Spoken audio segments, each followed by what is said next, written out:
زانن عين زانن فقرات تحديدين ناطنا يكونن ناطنا يكونن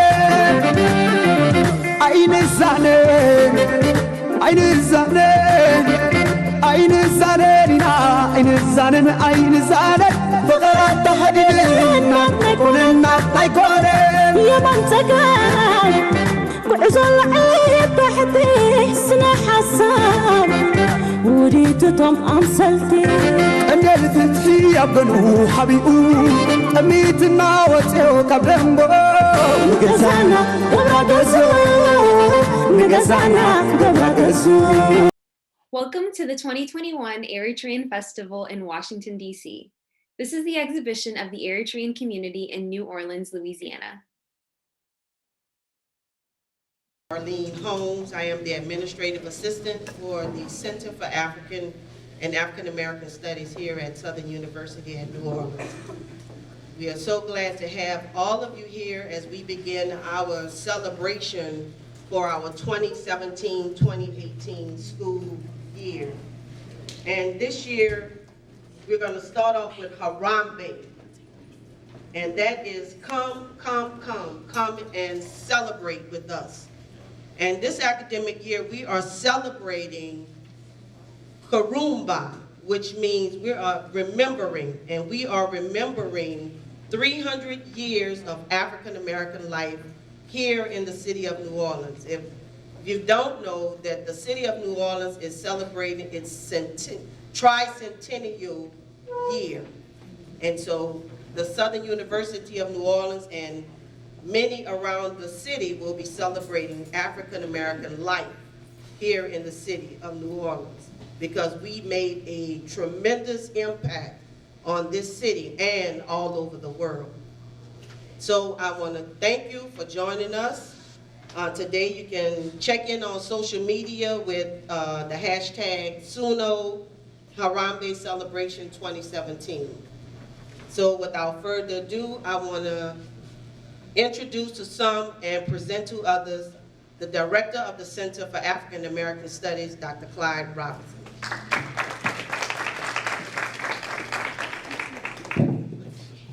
Thank you, Sister Darlene, and welcome. We have a special welcome for the beautiful sisters from St. Mary's Academy, all graduating seniors, and all will possibly attend Southern University at New Orleans.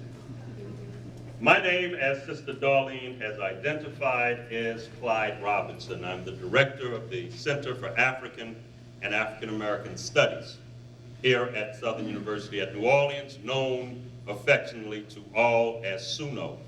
Before we move forward in the in deep structured analysis of yourselves and people like you, and how we relate to other people around the world. That's what we do at SUNO as well. And so we are coming together in Harambe, which is an East African word used in Kenya. The language is Kiswahili.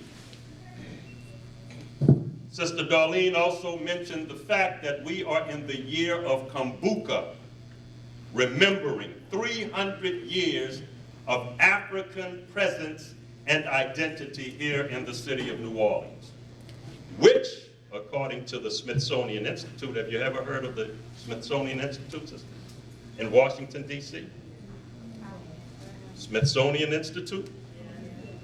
Several years ago, the Smithsonian Institute identified New Orleans as the most African city in the United States of America.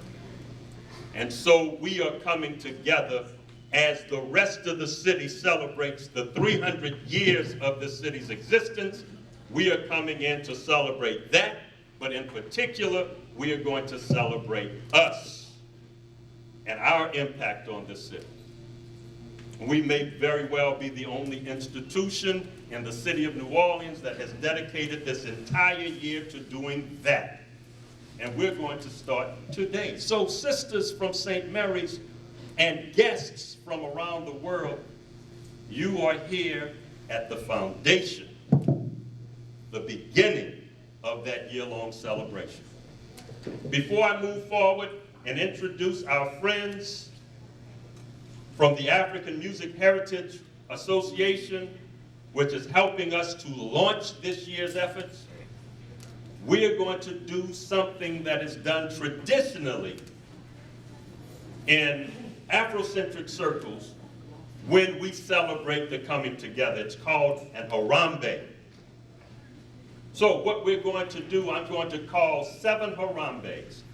Every Harambe, you reach high in the air and you pull that force into you. And then with the next Harambe, you reach again and you pull it into you. And in the 7th Harambe, we will hold that call and call down the power of the universe to help us move forward in this endeavor and throughout the day and life. All right, are you ready? In fact, you 3 sisters, since you're up on the front row, come join me. Come join me. Come join me.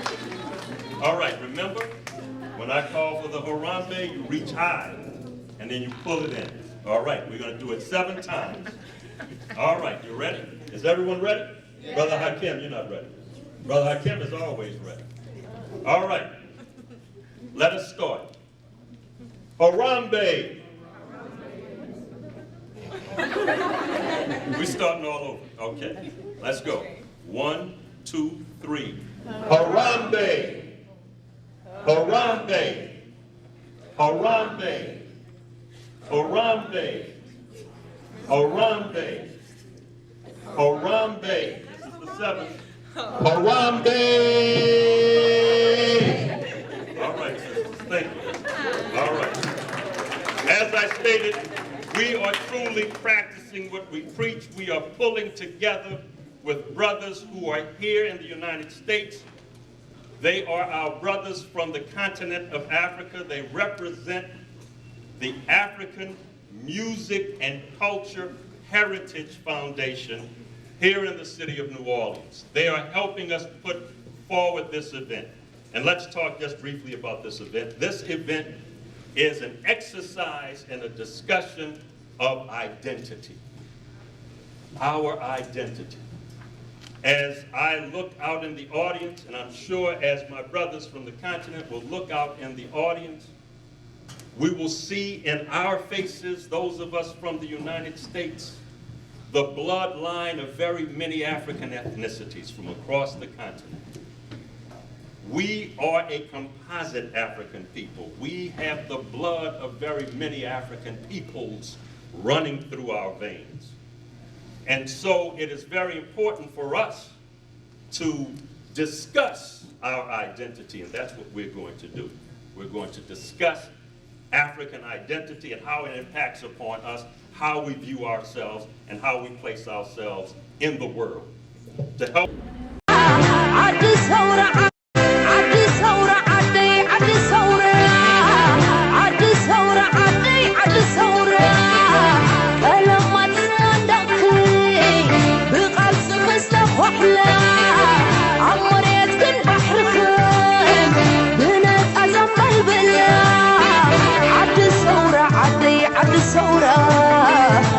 you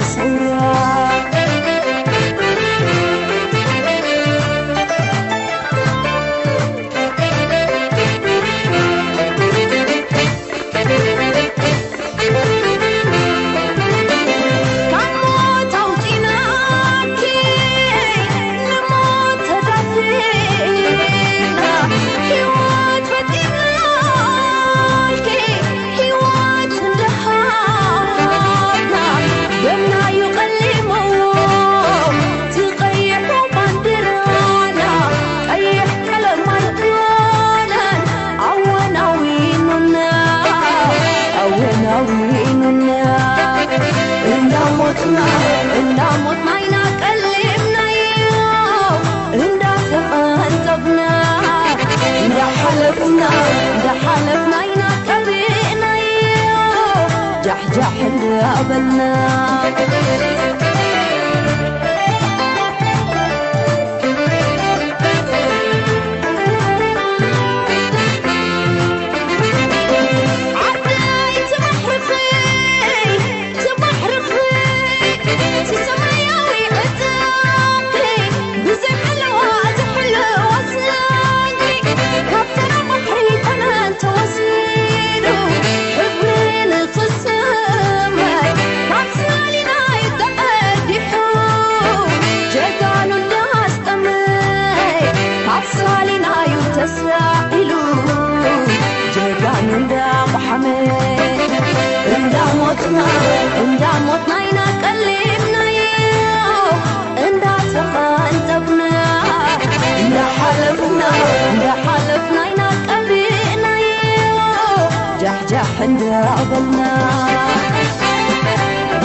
You can see how brutal the struggle was beyond anyone's expectation in terms of how difficult it was. The Derg regime showed no mercy. As you can see, mothers and children hiding in caves from dropping bombs.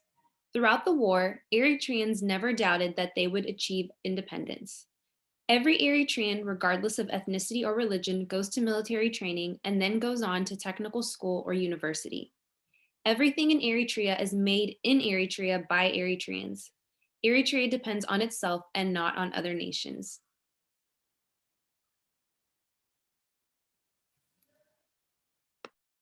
Thank you so much for a great job for your country. Let's give them a hand of applause one more time. Thank you. For all coming, I just had some very interesting conversations who have come out. Our goal in the center, and this is now my 7th month as director for the Center for African and African American Studies, is to build capacity. And we can only build capacity when we work with other groups and other people with varying experiences from varying cultures. And so we are bringing the world to Suno. And I applaud the relationship that the center is building with the African Heritage, the African Music Heritage Foundation. This is something that we will grow and build capacity. And we can only build capacity when we work with other groups and other people with varying experiences from varying cultures. And so we are bringing the world to Suno. And I applaud the relationship that the center is building with the African Heritage, the African Music Heritage Foundation. This is something that we will grow and grow until this building cannot hold it. And again, John King, all the dancers, brother, tomorrow at the Daishiki party, which is a fundraiser for the organization. I especially want to thank the sisters and brothers from Eritrea.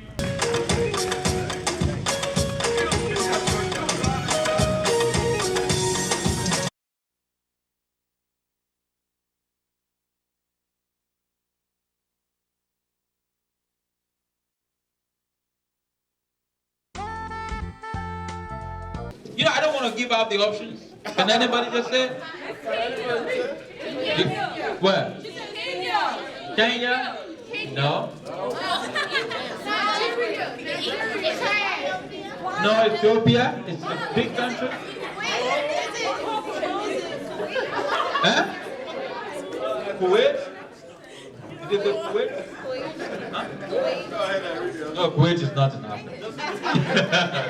But that's a good one. Now, okay, so let me give you the options. That makes it easy for you. Makes it easy.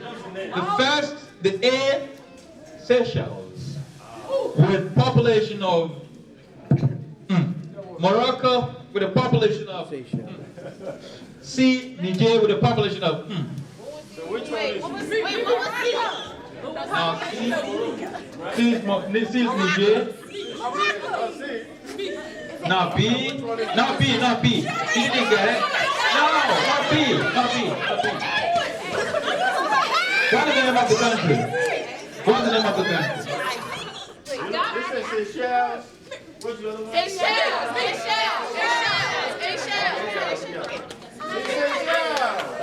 But I think, sir, I think that the tie, if you have something. My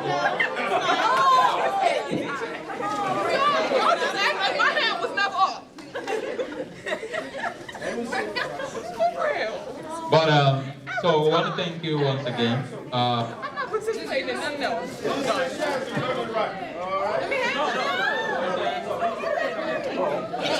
Yeah, thank you very much. So I will hand over to Dr. Please give a round of applause to Brother Gobi. Doing your job. Go. Doing your job. All right, now, this is the first half of a two-part program. We now go to the conference center. I understand you all have to go back to the school and then home. But we are going to actually experience authentic African cultural expressions from the Eritrean community and the Nigerian community. In addition, we are going to actually partake into the cuisine of Eritrea. So if it's at all possible, join us at the conference center. But before you leave, please raid the table. Thank you for coming out. In criminal justice, Ms. Francis is very active on campus, serving as secretary of the Psychology Club and a peer mentor. In addition, she's a member of the Isaiah Group delegation at SUNO. Entrepreneurship. Asuno is the captain of the 2017 to 18 men's track team and the 7-time All-American in track and field. Thank you for joining us. Then I have Behan Michael Tecco. He was born in Eritrea, went to high school and college in Khartoum, Sudan. He studied business administration in Duman Aliyah University, Khartoum, Sudan, and graduated in 2004-2005. After graduation, Behan was employed as a business administrator in the financial department at Bash Petroleum Company in Khartoum, Sudan. Behan moved to the United States and is currently a self-employed taxi driver. Thank you for joining us, Mr. Behan. Then the last panelist, but not the least, of course, is Emmanuel Tewede.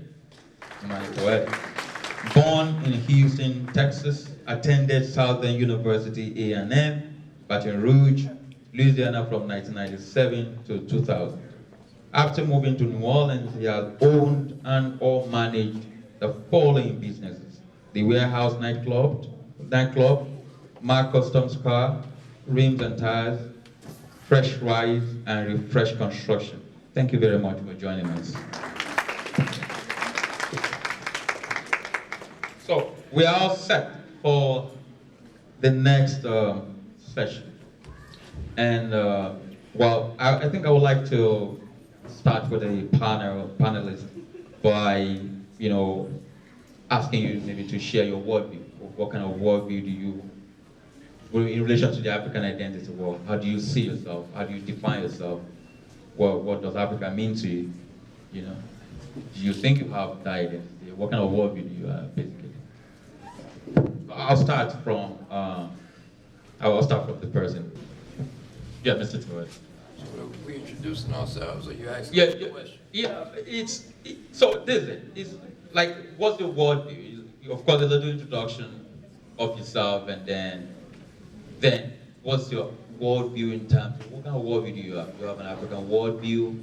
The worldview in relation to the African world, the worldview. What kind of worldview do you share? Do you see yourself as an African? How do you express that? Things like that.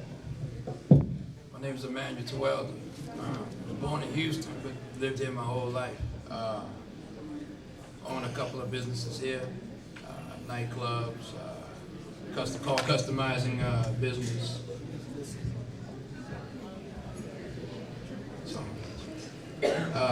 now I own a construction company, and if you're asking about identity, is that what you're asking me? How do I identify myself? I identify myself as an African. But growing up though here, you know, identity was kind of a problem because you got whites that would say that you're not black enough, or you got blacks that would even tell me that, you know, you're not black enough, or, you know, it was hard to identify yourself, is what I'm saying, growing up in my early ages. As I got older, I got into my heritage and got into my culture a little bit more and started to learn and appreciate, you know, where I came from. And I actually just moved back. I went out there and lived in Africa, well, Eritrea, where I'm from. I lived there for about 2 years. And those 2 years, you know, really opened up my eyes about how blessed we are here in the States, and how to seize and take those opportunities. You know, not too many people can say, you know, they came from Africa and came here and did something with themselves, you know, and did something big, you know. My family, you know, my father came here at 17 years old with nothing, you know, and from that, you know, he came here to America and, you know, became a pharmacist, you know, and owned a couple of businesses and did really, you know, really well for himself. And, you know, I took that and took that advantage, you know, that I had here being in the States, and ran with it, you know, and I've been blessed and I've been fortunate. As far as, You know, so. Then Mr. Richards. All right, good morning, everybody. My name is Daniel Richards. I'm from Jamaica. Yeah, John. All right, I'm from Jamaica. I'm pretty sure a lot of people probably wondering how I made my way to the States. So in high school, I was pretty good in track. So I landed a few scholarship offers from, like, I got one from LSU, but they wasn't offering me a full. I got one from Florida State, so on and so forth. But I chose a junior college in California because they was giving me a full ride at the time, and that meet the needs that I want. From California, I transferred here on another track scholarship. I got a full track scholarship, and then I'm a senior now here, pursuing my degree in business admin, concentration in entrepreneurship. I do identify myself as a African due to the fact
drum talk, just letting you know what's going on. After the drum talk, we will present to you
wearing a fabric known as lace.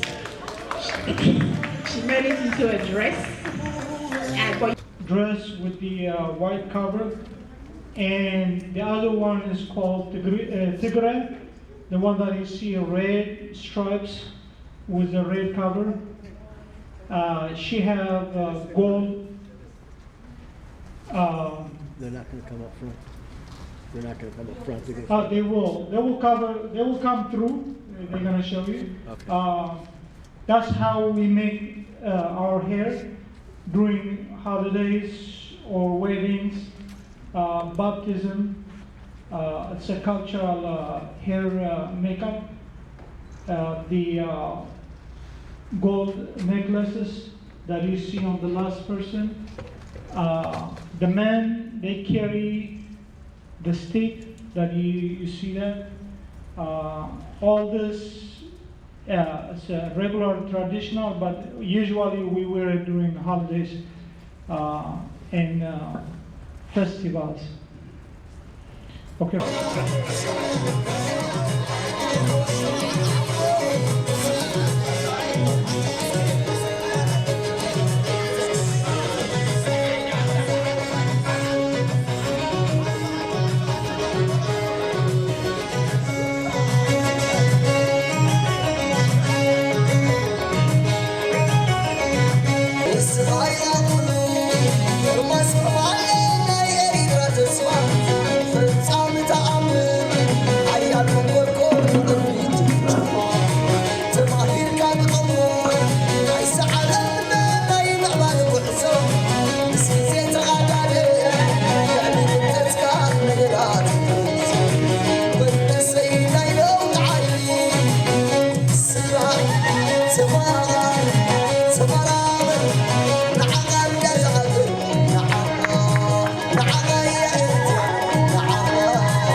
Now, at the last of the music, everybody go around. That's the first one.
Salam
dance steps. It looks easy, but it's not easy. Did you see how they have to keep it consistent?